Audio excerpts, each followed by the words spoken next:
नमस्कार, लोकमत राजस्थान में आप सभी का स्वागत है। मैं आपके साथ मोनिका राठौड़। आइए रुक करते हैं आज की कुछ खास खबरों की ओर। सीएम भजनलाल शर्मा आज जयपुर के बिरला ऑडिटोरियम में आयोजित कार्यक्रम में शिरकत करने पहुंचे। इसी दौरान उन्होंने अपने संबोधन में कई बड़ी बातें कही। उन्होंने कहा कि ऑपरेशन सिंदूर का सबसे ज्यादा फायदा तो राजस्थान को मिलने वाला है, क्योंकि सिंधु नदी का पानी अब राजस्थान को मिलने वाला है। साथ ही उन्होंने कहा, हम काम कर रहे हैं, इसलिए ईश्वर भी हमारा साथ दे रहा है और पिछले साल की तरह इस बार भी प्रदेश के पूरे बांध भर गए हैं, इसलिए राजस्थान में भी खुशहाली आ रही है। सीएम ने कहा, राइजिंग राजस्थान हमने किया। हमने युवाओं से वादा किया था कि हम 4 लाख सरकारी नौकरी देंगे, 6 लाख हम निजी क्षेत्र में नौकरी देंगे। उस दिशा में लगातार हम काम कर रहे हैं। राइजिंग राजस्थान के MOU धरातल पर उतर रहे हैं। राजस्थान में मिलावटी खाद, घटिया बीज और नकली कीटनाशकों के खिलाफ कड़ी कार्रवाई के बाद अब केंद्र सरकार भी सख्त कानून लाने की तैयारी में है। दिल्ली दौरे से लौटने के बाद कृषि मंत्री किरोड़ीलाल मीणा ने किसानों को खुशखबरी दी है। उन्होंने कहा कि अब किसानों की समस्याओं के समाधान के लिए एक विशेष समिति बनाई जाएगी। ये समिति किसानों की सीधे जुड़े मुद्दों पर रिपोर्ट तैयार करेगी और घटिया खाद, बीज और नकली कीटनाशकों जैसी गंभीर चुनौतियों पर ठोस सुझाव देगी। मंत्री ने कहा कि समिति की रिपोर्ट के आधार पर राज्य सरकार केंद्र के साथ मिलकर एक सख्त कानून बनाने की दिशा में काम करेगी। उन्होंने आश्वासन दिया कि भाजपा सरकार किसानों के हितों की रक्षा के लिए हर संभव कदम उठाएगी और किसानों से जुड़े हर मुद्दे पर ठोस कार्य योजना तैयार की जाएगी। राजस्थान में सरस घी महंगा हो गया है। त्योहार के सीजन में घी की संभावित बढ़ती मांग को देखते हुए राजस्थान कोऑपरेटिव डेयरी फेडरेशन प्रबंधन ने घी के दामों में 20 रुपये प्रति लीटर तक की बढ़ोतरी कर दी है। इस बढ़ोतरी के बाद राजस्थान में सामान्य सरस घी का 1 लीटर का पैक 588 रुपये MRP पर मिलेगा। यानी अब डेयरी बूथ या दूसरी शॉप एजेंसी पर सरस घी का 1 लीटर का पैक 568 की जगह 588 रुपये में मिलेगा। गाय के घी का 1 लीटर का पैक अब 588 रुपये की जगह 608 रुपये में मिलेगा। नॉर्मल घी का 15 किलोग्राम का टीन पैक 623 रुपये प्रति किलो की बजाय 643 रुपये प्रति किलो की दर से मिलेगा। अधिवक्ताओं ने धौलपुर न्यायालय परिसर में जोरदार विरोध प्रदर्शन किया। धौलपुर अभिभाषक संघ के नेतृत्व में सैकड़ों अधिवक्ताओं ने हाउसिंग बोर्ड स्थित नई बिल्डिंग में चैम्बर निर्माण की मांग को लेकर रैली निकाली और चैम्बर की मांग का नारा बुलंद किया। धौलपुर बार एसोसिएशन के अध्यक्ष प्रशांत हंडावाल ने बताया कि धौलपुर में नए न्यायालय परिसर का निर्माण कार्य हो रहा है, लेकिन अधिवक्ताओं के बैठक व्यवस्था के लिए चैम्बर नहीं बनाए जा रहे हैं। बिना चैम्बर के अधिवक्ताओं के कार्य में बाधा आएगी, लिहाजा सभी अधिवक्ता एकमत होकर चैम्बर की मांग कर रहे हैं। उन्होंने कहा कि यह लड़ाई अधिवक्ताओं की सुविधा और सम्मान से जुड़ी हुई है और इस पर किसी तरह का समझौता नहीं होगा। अभिभाषक संघ ने चेतावनी दी कि यदि जल्द ही चैम्बर निर्माण को लेकर ठोस कदम नहीं उठाए गए तो आंदोलन और भी तेज किया जाएगा। धौलपुर में रेलवे स्टेशन पर पुरानी नैरोगेज लाइन की तरफ से एक शव मिलने से सनसनी फैल गई। सूचना पर कोतवाली थाना पुलिस मौके पर पहुंची और शव को कब्जे में लिया। शव की जांच करने पर मालूम हुआ कि उसके दोनों हाथ और गर्दन पर धारदार हथियार से काटने जैसे निशान हैं। पुलिस ने जांच के लिए मौके पर FSL टीम को बुलाया, जिसने मौके पर आवश्यक साक्ष्य जुटाए। मृतक की शिनाख्त नहीं हो पाई है, जिस पर शव को जिला अस्पताल की मोर्चरी में रखवाया है। हालांकि ये स्पष्ट नहीं हो पाया कि घटना कैसे हुई। उक्त व्यक्ति किसी की नज़र में भी नहीं आया है। पुलिस की वजह को लेकर जांच में जुटी है।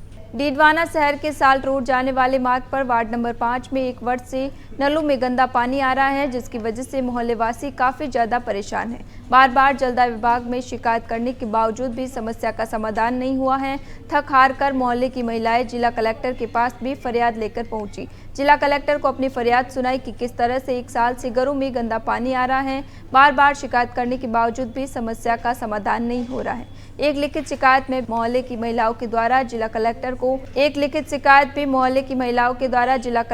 दी गई है, जिसमें बताया गया कि वार्ड नंबर 5, जिसमें पूरे 1 वर्ष हो गए हैं, लेकिन हमारे पीने यूज करने के लिए पानी नहीं आ रहा है। जब हम पानी के लिए कोई आवाज़ उठाते हैं तो कोई सुनवाई नहीं हो रही है। डीडवाना जिला मुख्यालय के जिला कलेक्टर कार्यालय के सामने तहसीलदार, नायब तहसीलदार RI पटवारी धरने पर बैठे हैं। राजस्थान राजस्व सेवा परिषद के बैनर तले धरने पर बैठे हैं। ये धरना दौसा लालसोट में तहसीलदार एवं तहसील कार्यालय स्टाफ के साथ हुई घटना के विरोध में ये धरना दिया गया है। धरने में जमकर नारेबाजी की है। नारेबाजी करते हुए आरोपियों को गिरफ्तार करने, दोषी पुलिस अधिकारियों के खिलाफ कार्रवाई करने की मांग की गई है।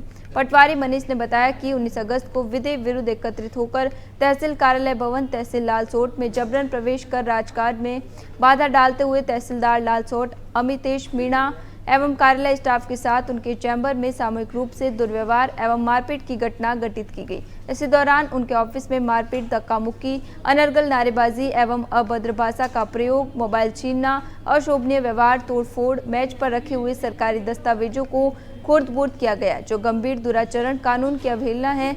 इस घटना के बाद पुलिस ने भी मामला दर्ज करने में देरी की है।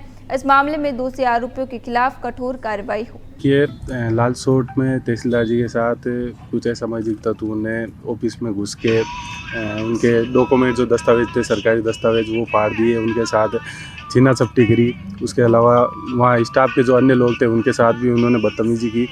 तो उनके समर्थन में पूरे राजस्थान के जितने भी पटवारी, आरआई, तहसीलदार जितने भी है, सब आज जिला मुख्यालय पे सबकी तरफ से धरना प्रदर्शन है। तो आज डीडवाना कुचामन जिले की तरफ से सारे जिले के आरआई, पटवारी, तहसीलदार जी सब ये धरना प्रदर्शन कर रहे हैं। इसमें हमारी मांग ये है प्रमुख रूप से कि जिन लोगों ने तहसीलदार जी के साथ बदतमीजी की, उनकी शीघ्र जो नामजद एफआईआर में जो नामजद आरोपी है उनको शीघ्र से शीघ्र गिरफ्तार किया जाए।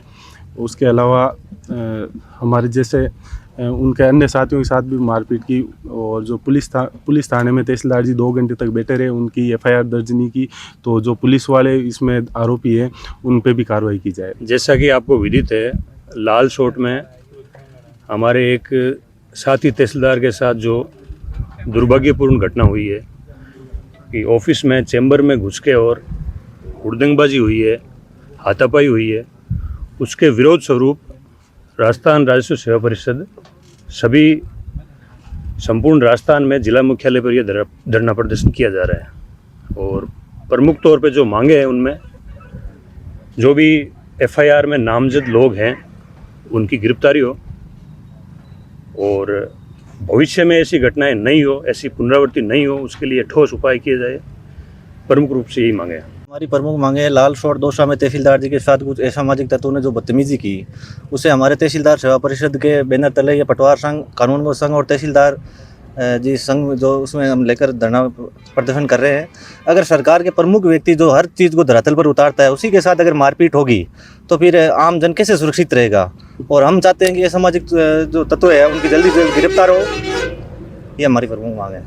राजस्थान में तेज बारिश का दौर जारी है। सवाई माधोपुर, टोंक, कोटा, भीलवाड़ा, चित्तौड़गढ़, बूंदी, बारां समेत कई जिलों में बारिश हो रही है। सवाई माधोपुर में बाढ़ जैसे हालात हो गए हैं। रेलवे स्टेशन पर पटरियां पानी में डूब गई हैं, साथ ही कई ट्रेनें प्रभावित हुई हैं। वही जानकारी सामने आई है कि यहां सूरवाल बांध में नाव डूब गई है। इसमें 8 से 10 लोग सवार थे। वही कोटा के सुल्तानपुर में 4-4 फीट तक पानी भर गया। लोग पानी में तैरते नजर आए। दिगोद में बाढ़ प्रभावित इलाके में सेना बुलाई गई है। इसके साथ ही बूंदी के कई गांवों का जिला मुख्यालय से संपर्क कट गया। बारिश के चलते बारां में शनिवार को स्कूल में छुट्टी घोषित की है। झालावाड़, कोटा, बूंदी में भी शनिवार को स्कूलों की छुट्टियां घोषित की गई हैं। फिलहाल के लिए इतना ही। बने रहिए लोकमत राजस्थान के साथ सच का।